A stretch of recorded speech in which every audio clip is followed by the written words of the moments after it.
Hello and welcome to India Career Center, the one-stop podcast for students, professionals, parents and guardians. In every episode, we will try to deal with a current topic that needs expert advice related to career guidance and career mentoring. Please welcome your host, Dr. S.P. Mishra to the show and happy listening. Ladies and gentlemen, welcome to another episode on India Career Center. Today, I am delighted to share a new development on India Career Center podcast. We are starting today a new series called Wisdom Unplugged.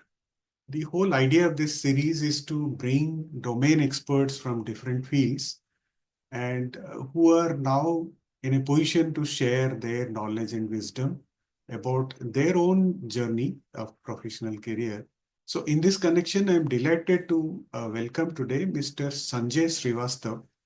Mr. Sanjay Srivastava is known as a growth leader with over 27 years of experience in building platforms, ecosystems, and scaling business across diverse sectors, including urban infrastructure, technology, and financial services. He has led major initiatives at companies like Mahindra and Mahindra, Tata Communications, and CRISIL. As a CEO of a Fortune 500 in the real estate platform, he drove significant investment and development. Mr. Sanjay has also been a strategic advisor to startups. He has championed India's global economic initiatives. And so, with those glittering career, I would like to welcome Mr. Sanjay Srivastava. Mr. Sanjay Srivastava, welcome to the show. And thank you for giving your time today to us. Hey, Dr. S.P. Mishra, pleasure to be here. Good morning, good evening to all your viewer and audience, whichever part of the world they are.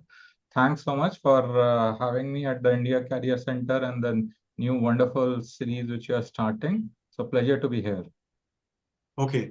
So, Mr. Sanjay, you can just call me SP. That should be fine for the conversation. Sure, I'll do that. Thanks, SP. Okay.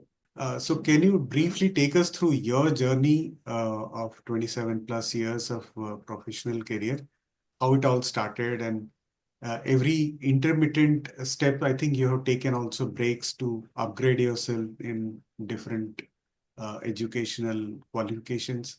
So take us through that journey briefly. Sure, happy to do that. So you covered my background. Just to give you a bit of background to your viewers and audience about myself, I was born and brought up in Lucknow. That's where I did my schooling and I did my engineering from computer science. After doing computer science, I think one of the things which I have followed, which now I see has become a pattern, is can you take the path which is the less trodden and which is the unusual path, and it can have wonderful rewards at the end of it. So that's what I did. At that time, early 90s, most of the computer science electronic graduates were interested to go abroad, but I decided to stay back because I was just seeing the kind of transformation India was going through. The liberalization had just started and other things. So after doing my computer science engineering, I was among the few folks who stayed back, and I did my management graduation from IIM Calcutta.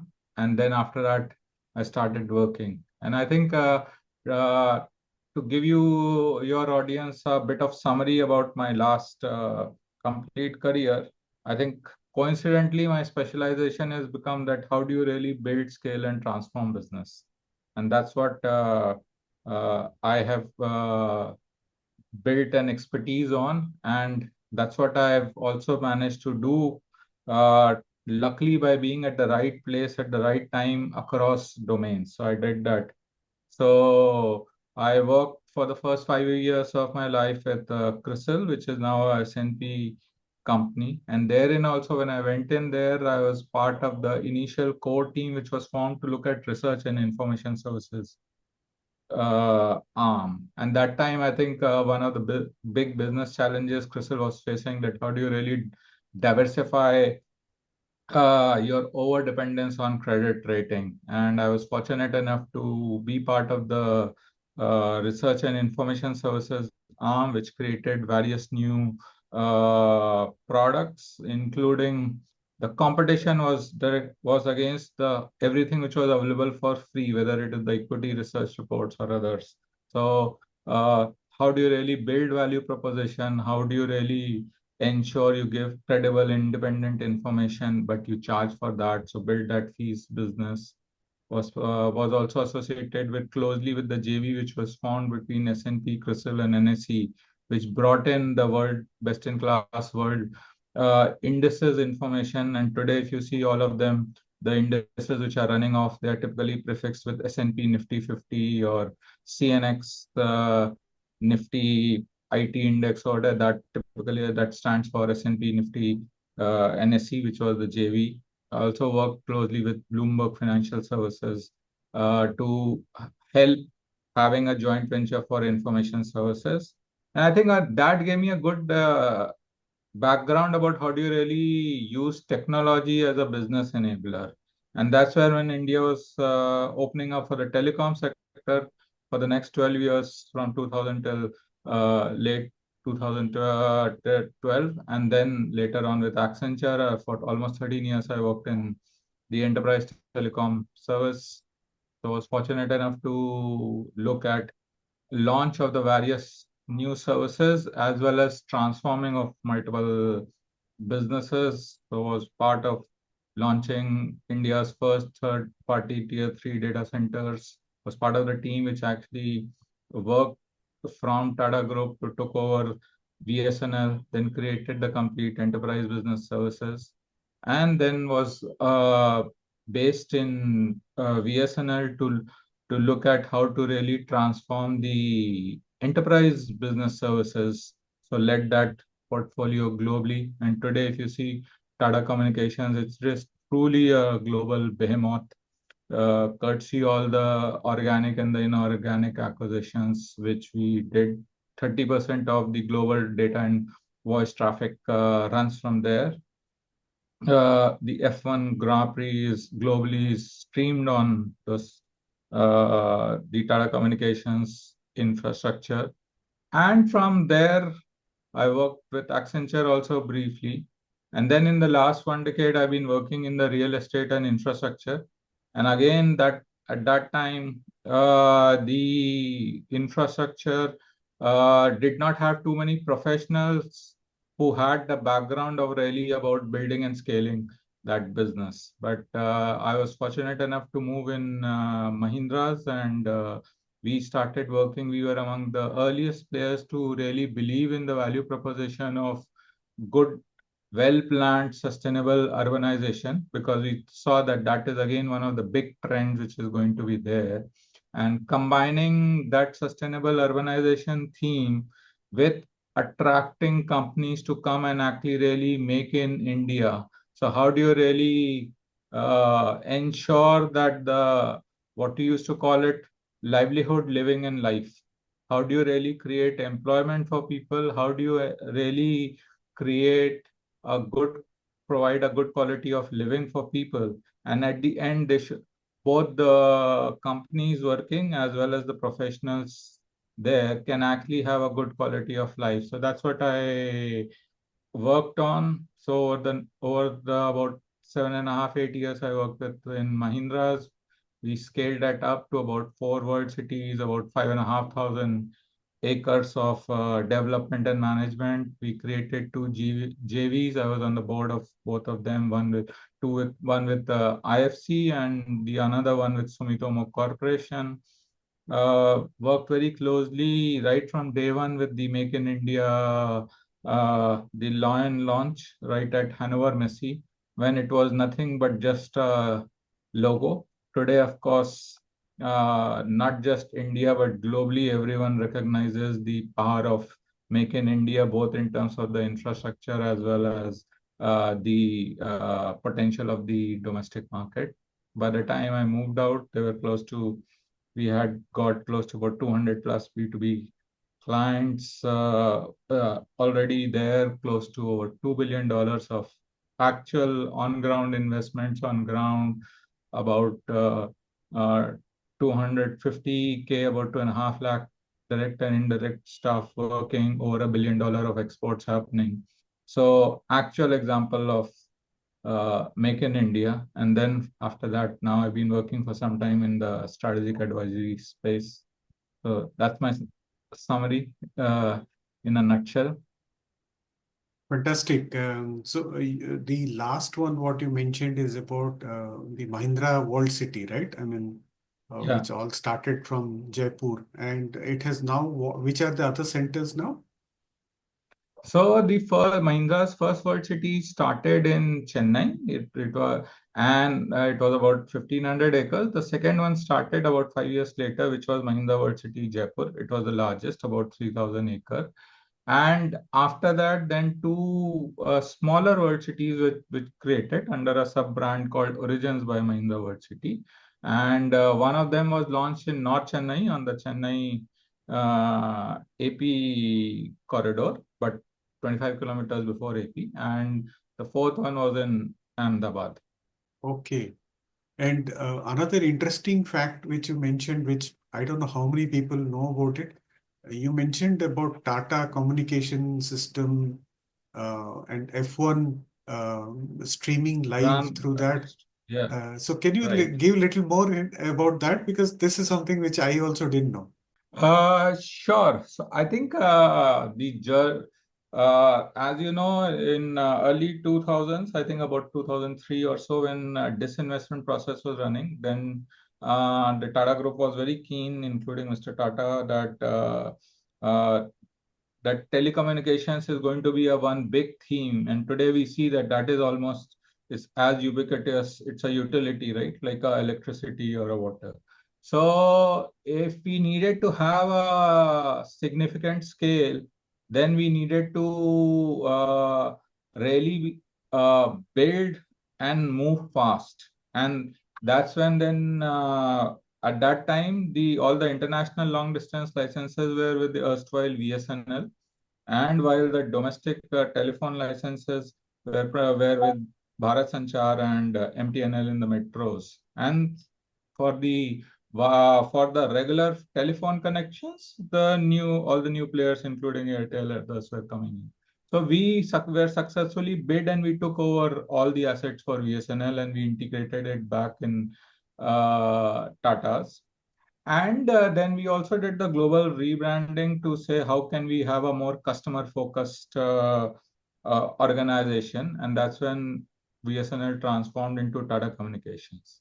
And once we were doing it, we were also meeting a lot of our international clients or Indian clients who were going abroad. We very quickly realized that we also needed to have this global scale if we really truly wanted to be a customer focused end-to-end enterprise player, because otherwise all the other international players, whether it's AT&T or a Verizon or a British Telecom or whichever companies, they were going to own the end-to-end relationship for the other MNC clients from their countries. So if you really want to serve the market, we needed to have the global scale.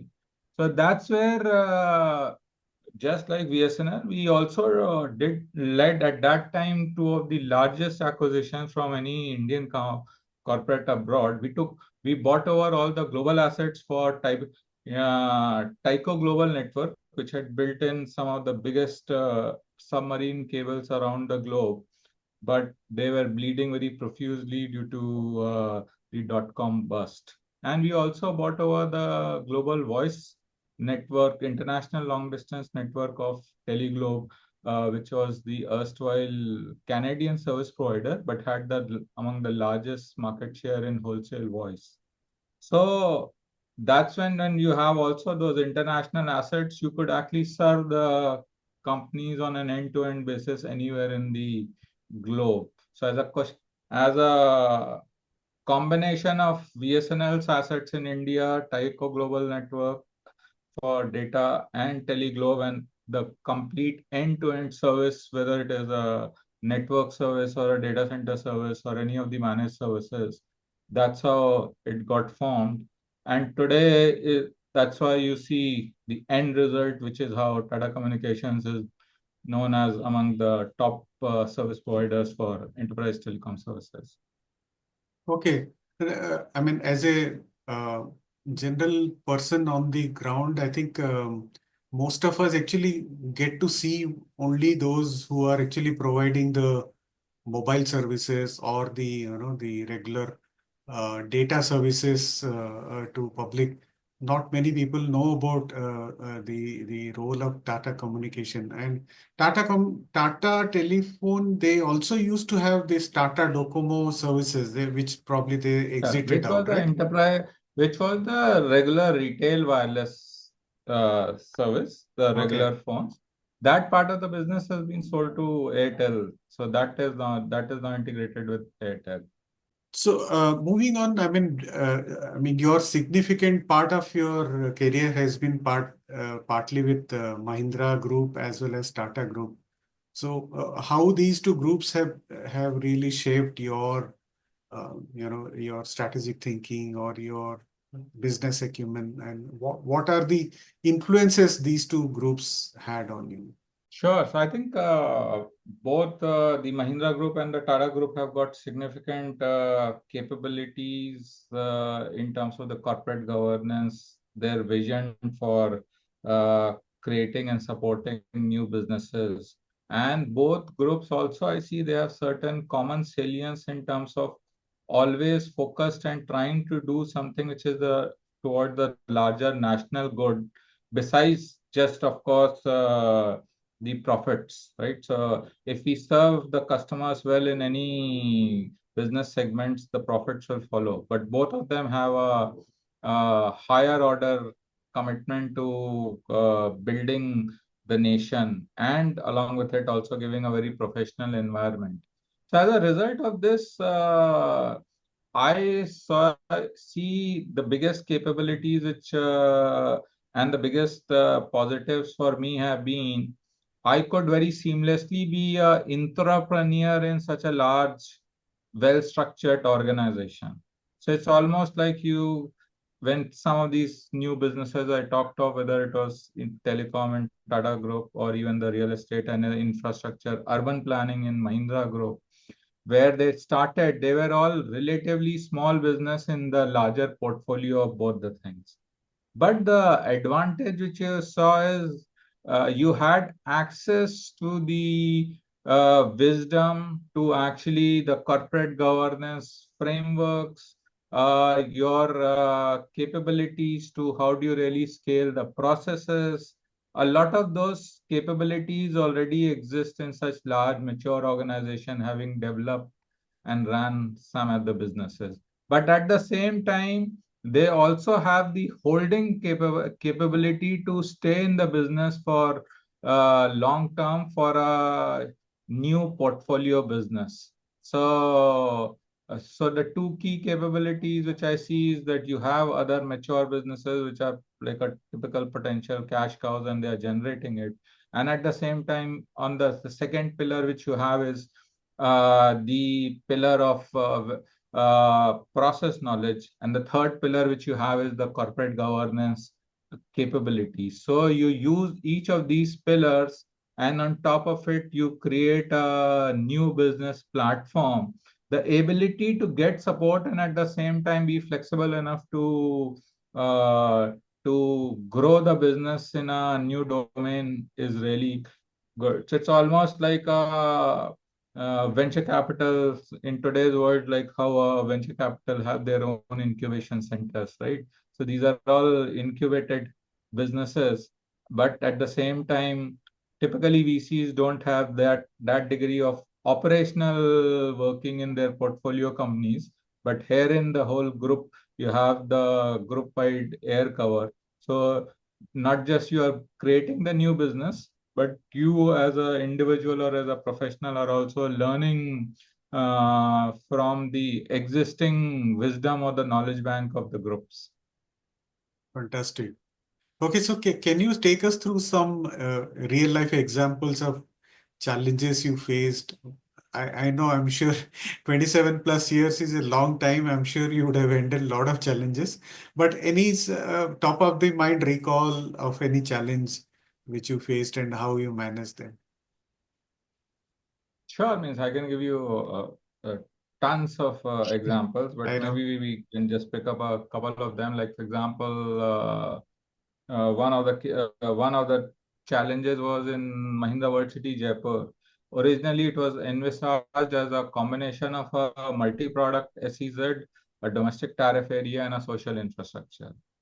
And one condition for creating a multi-product SEZ is that you need to have a certain few thousand acres of land, which is really contiguous, which was taking some time for Mahindras to create. So while we had created individual sector SEZs, through after working with all the stakeholders, we managed to create that common minimum area which was required for the multi-product.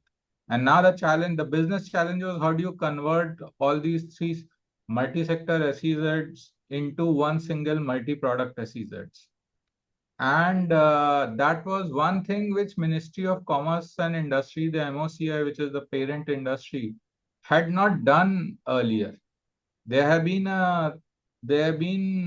that typically either it has been notifications or denotifications, but this while keeping all the existing benefits was something which was not done. So we work very closely with our customers, with the state governments, with the stakeholders at the Ministry of Commerce and Industry. And in fact, it was the most unique case when the SEZ at the Mahindra World City Jaipur was finally notified as a multi-product SEZ because there was no previous instance of such amalgamation, and it was not just unique in terms of getting notified, but also it ensured that potential aspects of customers who can be addressed were also the target addressable market also changed because now any of the customers who had a export orientation could get it. So that is a very interesting problem where everyone knew that this needed to be done, but we needed to work on through that how to get it done. Hmm. And since we're talking about infrastructure projects in India, especially some of the big companies based out of Hyderabad and other places who got into development of infrastructure projects, especially the roads, highways, many of them actually got into trouble. So, what is the difference you see in approach of this walled city, which is developed by Mahindra, which is again an infrastructure project, but characteristically, what are the differences? What you see and why some of these companies who have gone down actually, many of them are non-existent today. They got into I don't know, maybe some leverage problem or whatever. Any overview sense of what is the difference between Mahindra and other infrastructure companies? Yeah, see, I think even in infrastructure, infrastructure is a very wide portfolio, and there are different players who are working in the different stream. But I think one of the differentiators for success in the infrastructure project are that how closely you are able to have a long-term vision or a goal that what would be your end state. But you can combine it by being very nimble in the short term because so that combination along with it very close identification of who is really your target customer and what are they looking for. So I think one of the key success points of all these Mahindra World cities is that while of course the infrastructure is world class, but more importantly, it is occupied by the clients and the clients' factories and the client offices are operational. So if you work with the right customer segment and you have a time-bound plan together co-created with the customers that how they will ensure their services will go operational, then that adds a network effect. So what you really have to work with very closely is how can you really ensure that the clients have the biggest ease of doing business in operations? So you can say the successful companies may have looked at it across the top three layers. You have maybe MNCs and even other companies, Indian companies going abroad, they can evaluate an EODB at a country level, that how easy it is to operate in the business. And then you have a EODV at a state level, which is financial incentives, fiscal incentives, how easy will be the approvals, etc., which come in. And then the service providers like Mahindra's, or there have been some other success stories also, or even some of the government industrial parks. The ones who are successful is that you really are able to then offer to your end clients EODB in day-to-day operations. So hence, you provide all the service platform of services. So the client is only focused on going operational as soon as possible. Because for every single time when the customers can go operational, and in the shortest time cycle, they will be in turn successful, and that is what is going to pull in the next ones.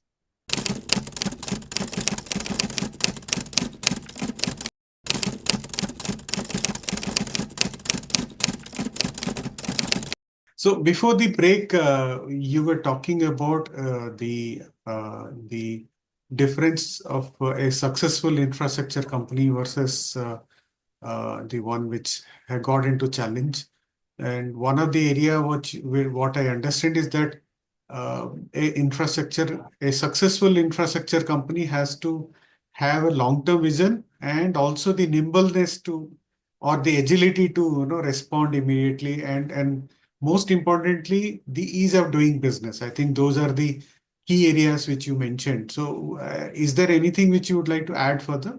Sure. So I think in terms of offering, besides ease of doing for business, the other key aspect for the winning companies is how closely do you understand your end clients' business and how they are going to expand. And therein, for example, you get a good quality, a large OEM clients, like we have JCB, second largest factory anywhere in the world, operating out of World City, Jaipur, or you have India's only BMW plant running out of Mahindra World City, Chennai. Once these large OEMs come in, then they in turn will also would want to create a supplier and the vendor ecosystem. So if you can also ensure that you have the necessary capabilities to attract their tier one suppliers, vendors, then the acceleration increases. Once they come in, then there are a lot of other requirements, which is other service providers, for whether for hardware or software.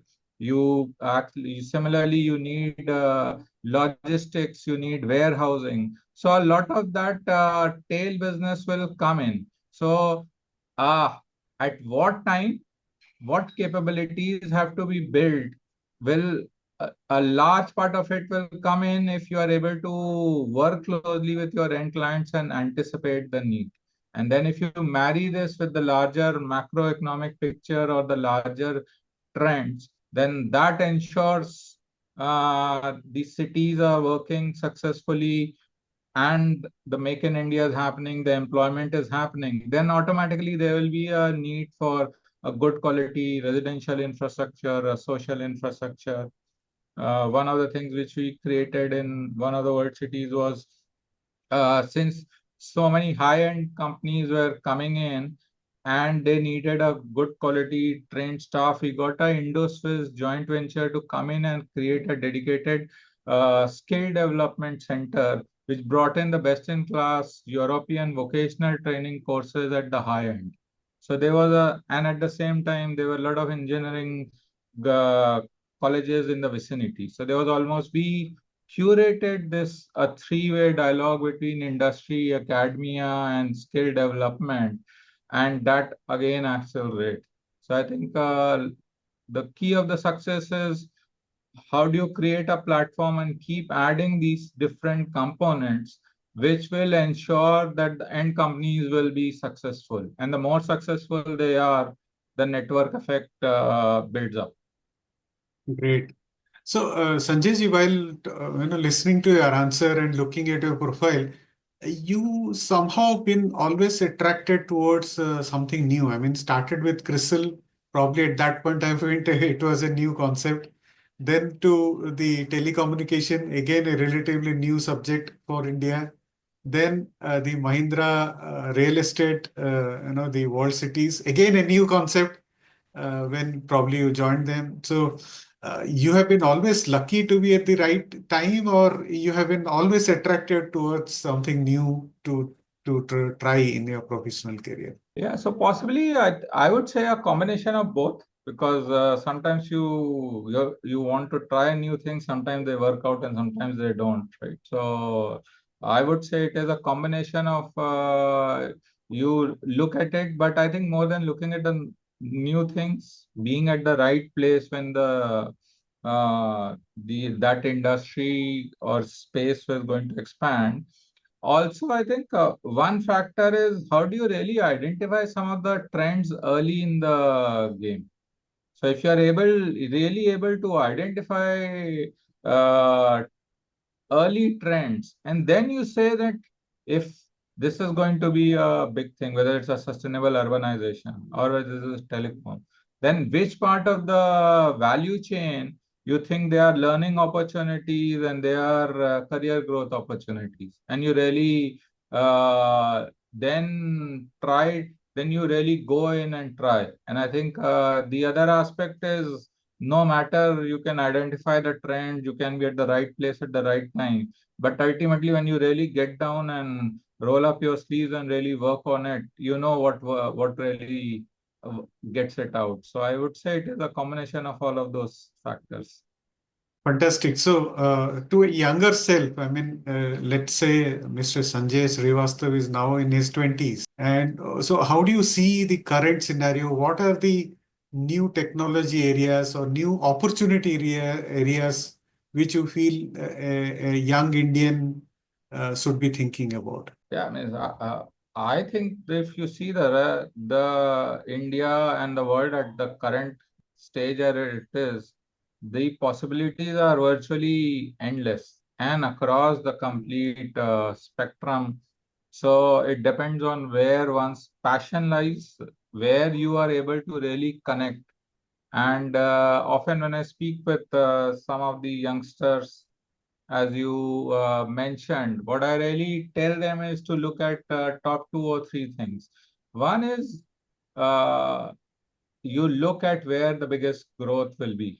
So, for example, manufacturing is going to be a very big theme, and especially at least in India, because if you have to increase the GDP and we have to increase the employment, is going to be there. On the digital part, of course, AI, ML, all of those possibilities are coming. And hence, it is almost like while people fear in the short term, there may be a redundancy, but in the long term, just like new technology comes, it always actually creates a significant requirement for new specialists in that area. So even in technology, there's going to be a significant thing. The third thing which is now opened up, and that is it maybe only coincidentally based in India, but it can be global. The whole world can be your market is the startup and innovation. Today, with all the connectivity, social media, everything which is available, you can be sitting here in any part of India and actually addressing anywhere. Just I was at a global investment summit earlier this month, and I met a young engineer who passed out from one of the ITs, dropped after his first semester in MBA, and is actually building AI and chatbot capabilities for the global hospitality business. And he said, I just wanted to build this. And I asked him, how do you really get clients? He said, I did it. First 3 months, I did it by my one-man army purely by cold calling. And today, actually, he has almost a team of 10 to 15 people who are all working with me, and he built that business and 100% of his business is abroad. So whether you want to work in manufacturing, you want to work in AI, the new technologies which are coming in, you want to work in the area of drones, other hard space technologies, or you want to just have a startup and innovation. I think what you should choose what is really your calling, where you really think you will be able to do, because if you're working in your area of passion, then you would actually put in your 100 or 200%, because that's where it resonates with you. And I think the from a capability perspective, the other big thing is all the youngsters have to today develop the capability that how do you really learn, unlearn and relearn, because that is going to be a big. I had to use many of these capabilities as I transitioned across domains. Similarly, even if people who are whether they even working in technology or any of those, or even manufacturing, Industry 4.0 or now Industry 5.0 is going to change the scenario of manufacturing, right? So people have to really, if they bring in that they are flexible, they are sensitive enough to know I need to follow the mantra of learn, unlearn, and relearn, and take certain specialist capabilities with them, but keep building around that nucleus, then that would they can really be successful in any domain, because I think even the best of futurologists may not be able to comment what how the world will be in another 1 to 2 decades. Yeah, absolutely. I completely agree. So regarding the earlier part you mentioned about manufacturing in India, of course, manufacturing has a lot of headroom in India to grow. But at the same time, there's also a diverse group of opinion which talks about capability building, which talks about the global capability centers or the soft power and so on and so forth. So there's always a debate of whether India should be focusing more on manufacturing or more on already which is there, which is in terms of the software development and so on and so forth. Looking at from the infrastructure point of view, as well as a leader who has seen diverse fields. How do you see India should be balancing the focus on Make in India products as well as Make in India probably software products and other services, global capability centers and so on and so forth? Sure, it's an interesting discussion, SP. And I personally, my personal point of view is from a country like India, which has got such a large population and has got a significant headroom, as you talked of. I don't think it's a question of either and or, because the stakeholders as well as the companies or the even the startups who want to focus on either one of them, they are the addressable markets are very different, right? So yeah, the services of course is India's strength. So I don't think anyone is asking to defocus on that, and you move up the value chain, and that's when you have GCCs, and now you have the AI capabilities. And similarly, I think manufacturing earlier it was that much harder. But I think in the post-COVID era, when people realized that supply chains were getting disrupted, and people realized it's no longer being actually going into the country which has the cheapest cost and the biggest scale, if your products will not be available, right? Either due to geoeconomics and the geopolitics. So in the post-COVID era and the new geopolitics era, I think even from a supply chain perspective, diversification is a new differentiator rather than have being the cheapest cost provider. And that's where interestingly a lot of this hard manufacturing and the software things are getting closely interlinked. So now with the advanced manufacturing or Industry 4.0 or Industry 5.0, even a small manufacturing center can actually have the same cost economics as of something which is several magnitudes. and hence it is that much easier for India to get integrated into the global value chain. So even if you see in manufacturing, just in less than 2 decades, what has happened in, say, mobile manufacturing. Uh, Similarly, if you see white goods manufacturing, already India is among the leading producers in automobiles, the two-wheelers, three-wheelers, tractors.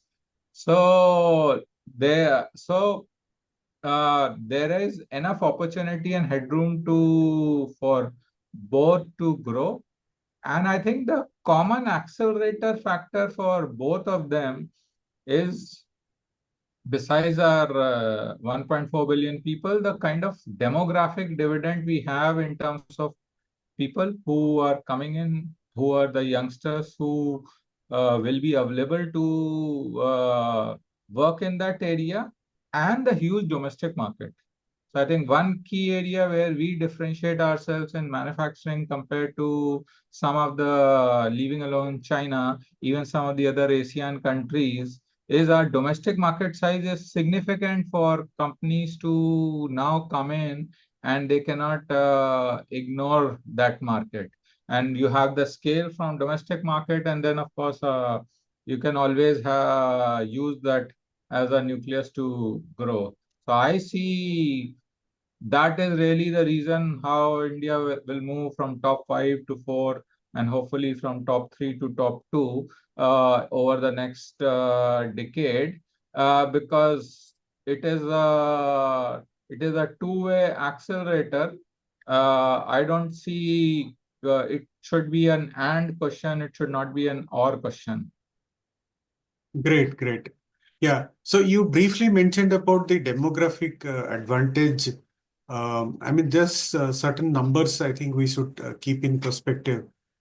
India in higher education is now pumping in about little more than 4 crore young children into higher education every year.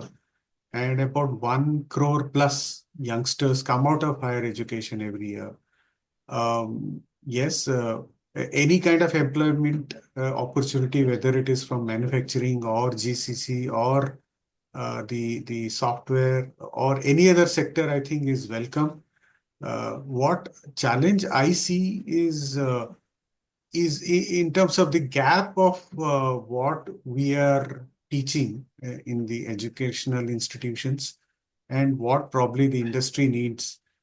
So that's where this slight disconnect is what I see. But then from your point of view, how do you see this? Sure. So in fact, that is one of the challenges, I think, and which is what I think a lot of companies are working on. That's where also I'm sure there are a lot of enablers, including, I'm sure, like even India Career Center, that I talked of. Even there is a dichotomy that new investment, whether in manufacturing or services, will come, and the expectation is how quickly can I get ready-made, well-trained resources, right?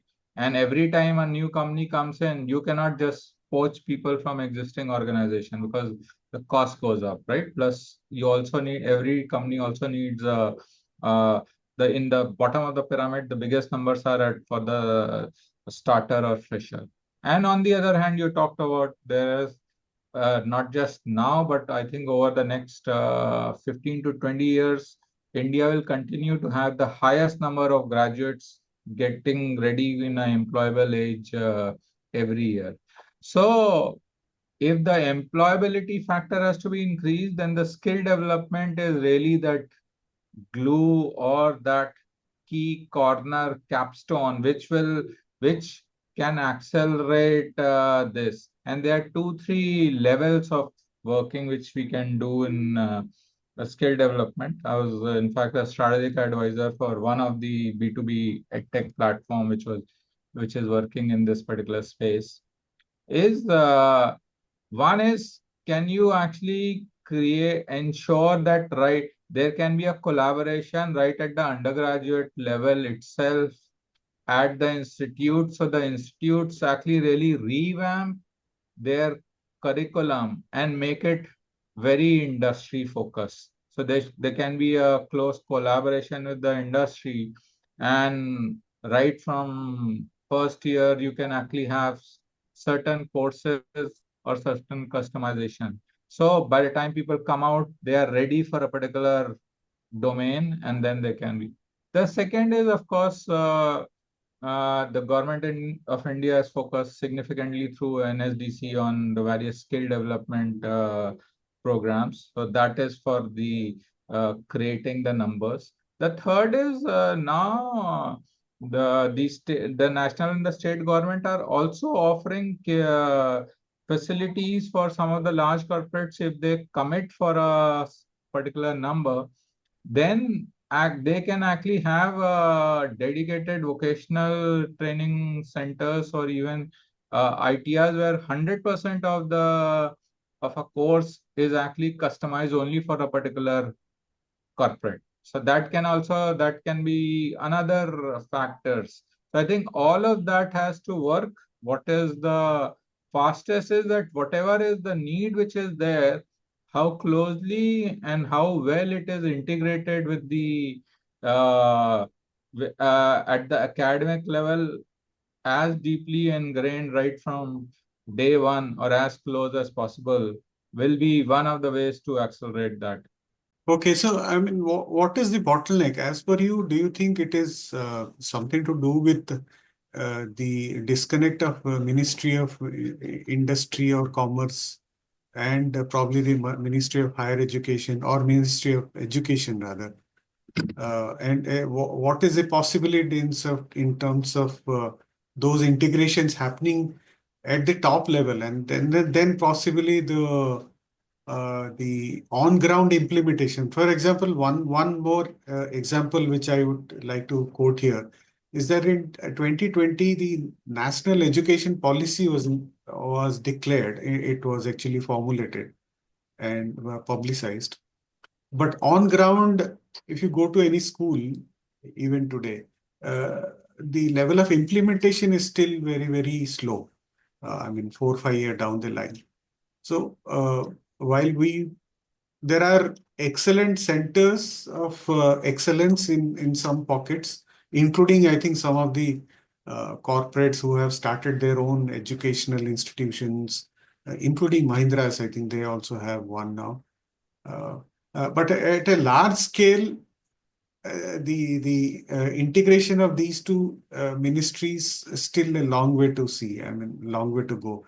So, what is your opinion in that? Sure, I think how we have to look at it. See, there are certain initiatives at a policy level, and then there is certain implementation or execution plan which you really need on the ground, right? So at a policy level, you have of course the NEP 2020, and then there are different stakeholders, whether it is the Ministry of Skill Development, Ministry of HRD, the Ministry of Technical Higher Education. There are various verticals. So while there may be a certain synergy which is being built in, but what is actually most important is you don't need a policy for students to be aligned to what is the requirements and what is and how they should be actually building the new world skills, right? So therein I see we have to look at it from two perspectives, and I'll bring in the what works in the best in the private sector or the enterprise world is you really have to bring in the point of view of the end stakeholder or the customers. So I think the academia has to realize that they have two key customers. Their first customer is actually the companies which are going to hire, because ultimately if students are coming and if they are studying with you, the end purpose is either they want to go for a higher education or they want to get employed. So in that case, if for the population of who are joining your institutes for getting employed, then the institutes have to be nimble enough and flexible enough to create a curriculum which is entirely focused on employability with the new real practical experience. And today I see a lot of institutes, both government and private, which are relying very heavily on both customizing their courses as well as actually increasingly asking for industry-based visiting faculties to come in. So if you so that is there. I think the second thing which the all these educational institutes also have to realize, their second stakeholder is or the customer is the students. So they have to look at it that what do the students, what are their aspirations, and while you are doing an aptitude test or the logical test for entry, you should also look at it that right at the also start counseling them on day one, that how they have to really look at it at their long-term career goals and do what is required. So if institutes address what is required by the end companies for recruitment and what is the aspiration for the students, whether it is an incubation center for their own startups, whether they want to take a job, what kind of job they require, it will be a faster way to address the employability rather than just relying on the policy, right? Because ultimately what matters is what's implemented on the ground. Agreed. I think you're right. A lot of it, I think the private institutions definitely have that lever in terms of being able to be agile and do things. But when it comes to the government-controlled institution, I think they have very little leverage in terms of how much they can change. But I'm sure it's a matter of movement. It's a matter of progress. As things move along, more and more agility will come in the academics also. And that's the need of the hour also. So moving on, I think coming back into your professional career. So what are the key elements that makes a business ecosystem successful as per you? Having worked in different sectors, exposure to different sector, and now also as a strategic advisor into different businesses. So what are the key elements as per you? So different domains may have a different perspective, but if we really try to distill what is common mantra for success, I think it really boils down to top three or four key common things which most of the successful business, whether big or small, they do well. First and foremost, of course, is very clear identification on in the short to medium term who really is your customer.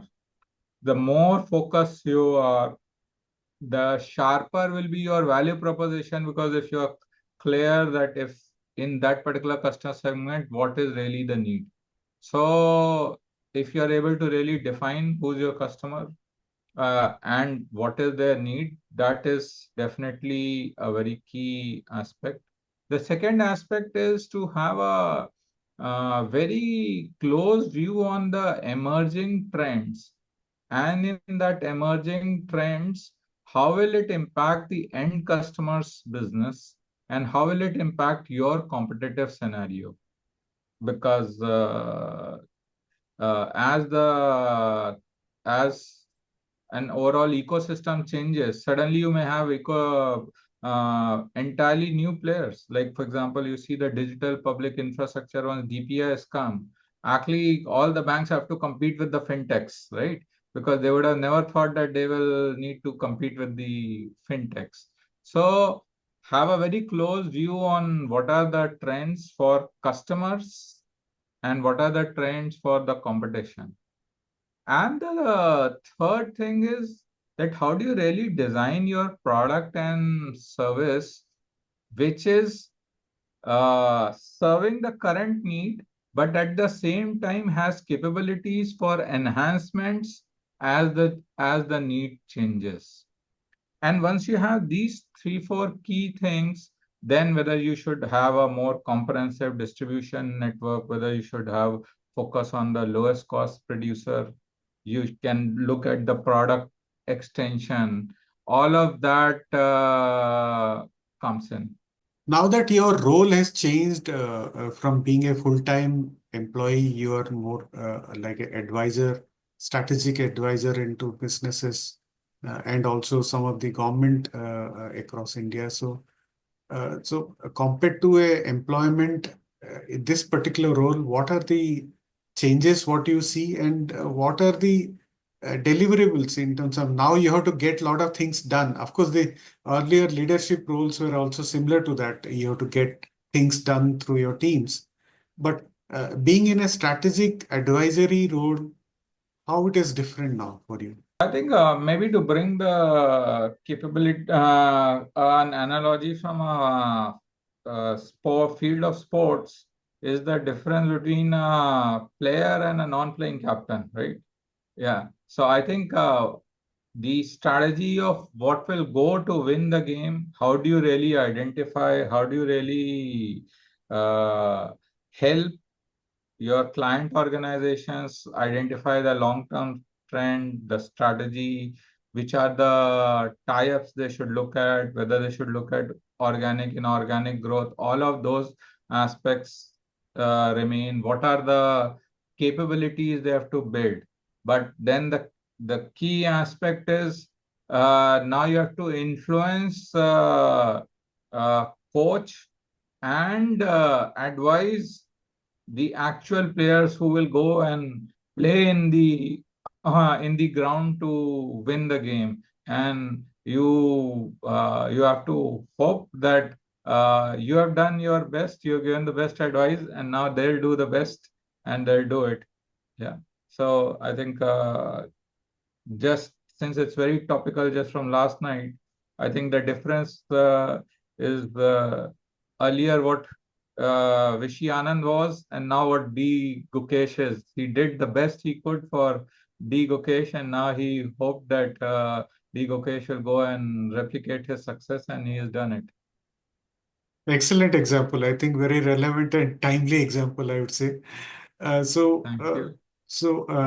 in the last almost 3 decades, if we can pick up some learnings from your professional career as well as personal life, I think our personal lives also traverse along with our professional careers.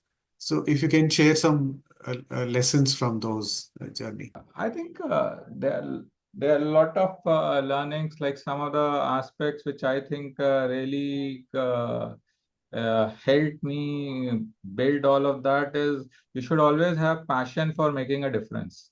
So if whether it's in personal life or in professional life, if you really believe that the work which you are doing is somewhere it will have a higher order effect, you will be able to mobilize your teams and all the stakeholders to really do a superlative performance. Everyone is a professional and they will do their best for Monday to Friday, 10 to 6, right? But if they really believe that every single time, every single minute, they are doing something which is going to actually make a difference beyond the numbers, the kind of performance you'll see is just superlative. So you should definitely have the passion. Second is which has really helped me is how you should really co-create a lot of your products and service, having your customers along with you to build it. So the closer you understand the customer's end business, and you are almost like their trusted advisor, the easier will be your process to sell and then finally scale. Because ultimately, if customers have this confidence that you're giving them the right advice, and sometimes it may even be saying this product or this location is not the right one, but I'll tell you what it is. Then you have that respect from them.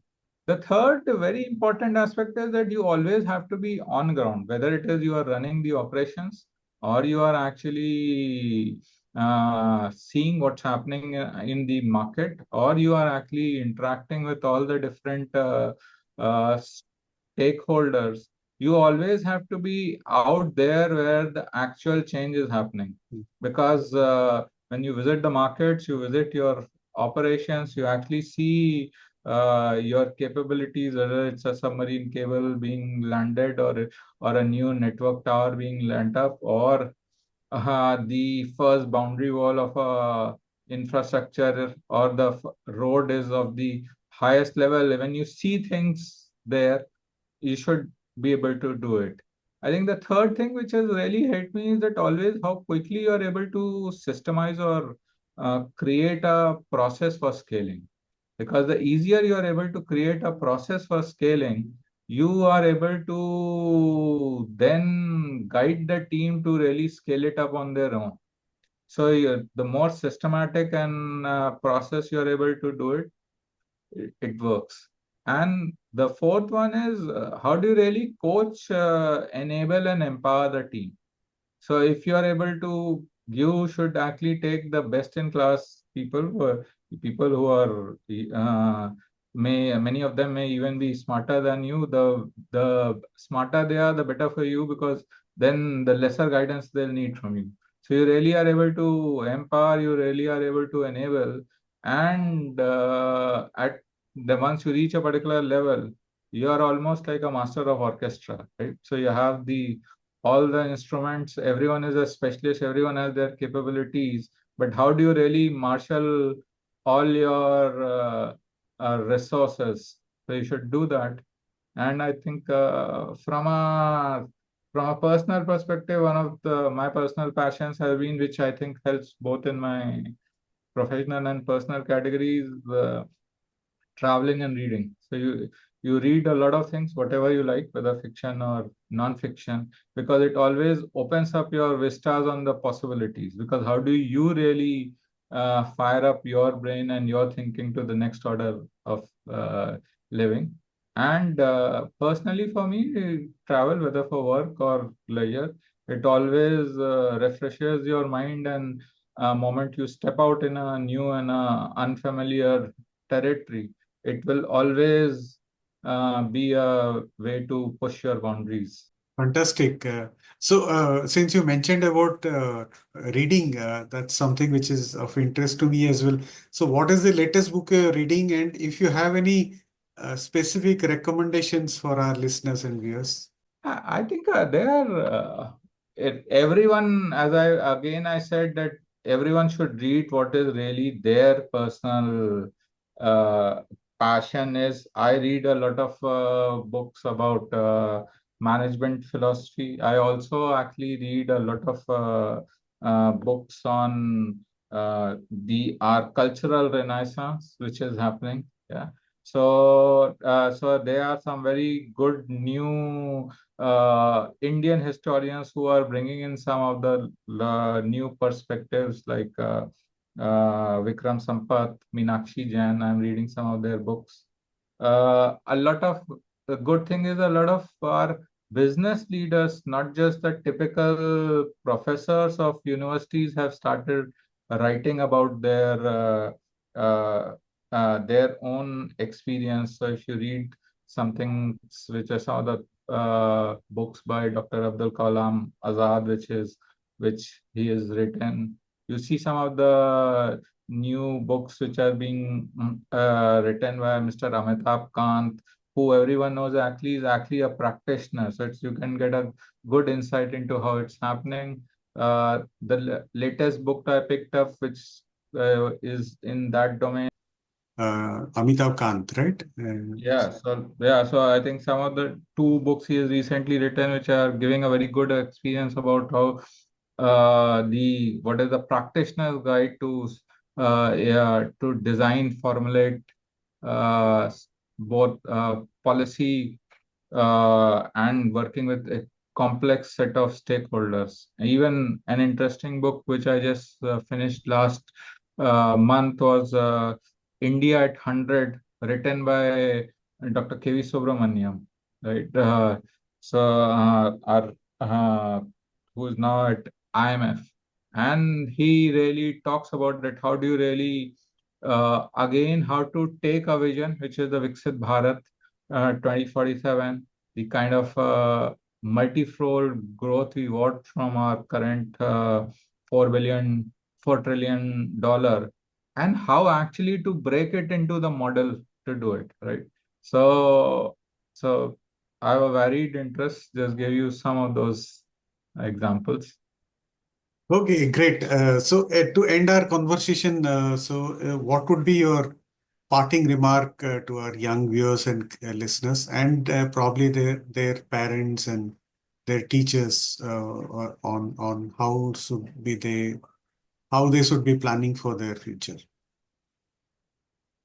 I think uh, for the young viewers, my advice would be to definitely to follow your passion, and especially at a start on the early stage of your career, do as much hard work as possible, because the more hard work you do, that is where you actually really build one learning, and two, you yourself build insights about yourself as a professional, that what you really like to do.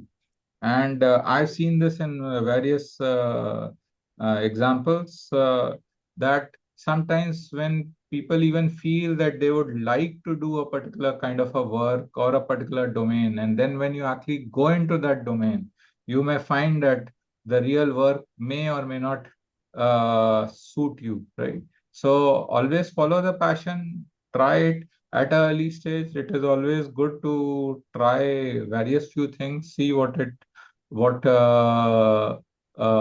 out, and always be amenable for change, because the world is becoming so dynamic, and even what you are doing, the methodology, the distribution may change post COVID.